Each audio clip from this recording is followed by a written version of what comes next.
मेघना की सास सरोज जी ने अपनी बहू से कहा, मेघना, अपने चाचा चाची से उनकी बेटी रिया के रिश्ते की बात अपने देवर रोहित के लिए करो। रोहित को रिया बहुत पसंद है।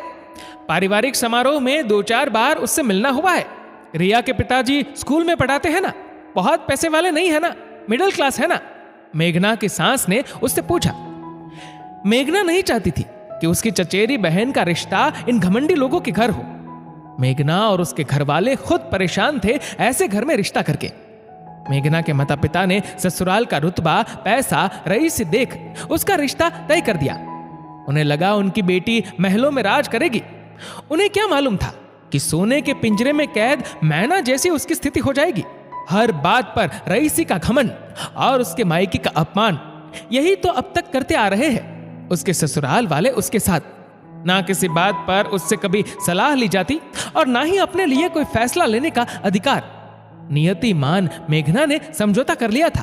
चाचा जी के घर जाकर बताना हम लोगों का समाज में कितना रुतबा है, कितना बड़ा बंगला है, शहर के बाहर 2 फार्म हाउस है, नौकर चाकर सेवा में खड़े रहते हैं, सबकी अलग अलग गाड़ियां है, 30-40 हजार के नीचे तो साड़ियां बहू बेटियों को देते नहीं। चाचा जी को बता देना दान दहेज कुछ नहीं चाहिए, बस बारातियों का स्वागत हमारे स्टैंडर्ड के अनुसार करे। सरोज जी ने अपनी बहू मेघना से कहा। वैसे सरोज जी को बहुत गुस्सा आ रहा था अपने छोटे बेटे रोहित पर कि कैसे मिडिल क्लास लड़की रिया को पसंद किया। शादी में मोटी रकम दहेज में नहीं मिल पाएगी और सारे रिश्तेदार बातें बनाएंगे वो अलग। ना चाहते हुए भी बेटे के आगे एक मां हार गई और अपनी बहू मेघना को उसके चाचा जी के घर शादी की बात चलाने भेजा। मेघना चाचा जी के घर गई और ना चाहते हुए भी अपनी चचेरी बहन रिया का हाथ अपने देवर रोहित के लिए मांगा। रिया के पिता ने तो साफ साफ मना कर दिया। उन्होंने कहा कि तुम्हारे ससुराल का माहौल बिल्कुल अलग है, लड़का भी कम पढ़ा लिखा है और अमीर बाप की बिगड़ी औलाद है, उसकी अपनी कुछ काबिलियत नहीं है। जबकि रिया ने MBA किया है, वह भी IIM अहमदाबाद से, और सुना है लड़के की मां को पैसे का बहुत घमंड है, बोलचाल में कोई तहजीब नहीं है।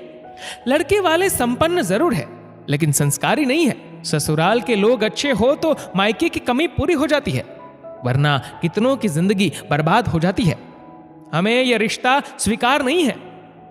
मेघना को भी उनका यह फैसला सही लगा क्योंकि शादी के इन 3 सालों में वह अपने ससुराल वालों को अच्छी तरह समझ चुकी थी। मेघना के घर पहुंचते ही सास ने सवालों की जड़ी लगा दी।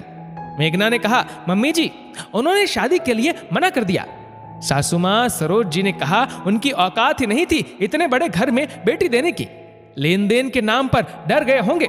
मेघना ने कहा, नहीं, ऐसी तो कोई बात नहीं हुई। चाचा जी ने कहा लड़का पढ़ा लिखा संस्कारी नहीं है और पैसों का बहुत घमंड है।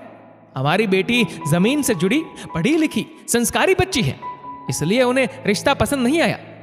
सरोज जी के अहंकार को चोट लगी और वह खिसियाई बिल्ली बनकर रह गई। यह सोच रखना गलत है कि लड़के वालों को ही पसंद नापसंद करने का हक है। आज परिस्थितियां बदल रही है, लड़की वाले भी रिश्ते के लिए मना कर सकते हैं। दोस्तों, इस वीडियो को लेकर आपकी क्या राय है नीचे कमेंट करके जरूर बताएगा। और अगर आपको वीडियो अच्छा लगा हो तो इस वीडियो को लाइक करेगा, शेयर करेगा ज़्यादा से ज़्यादा लोगों तक, और ऐसे ही और भी इंस्पिरेशनल वीडियोस के लिए सब्सक्राइब करें हमारे यूट्यूब चैनल को और फेसबुक पर फॉलो करें हमारे पेज को। धन्यवाद।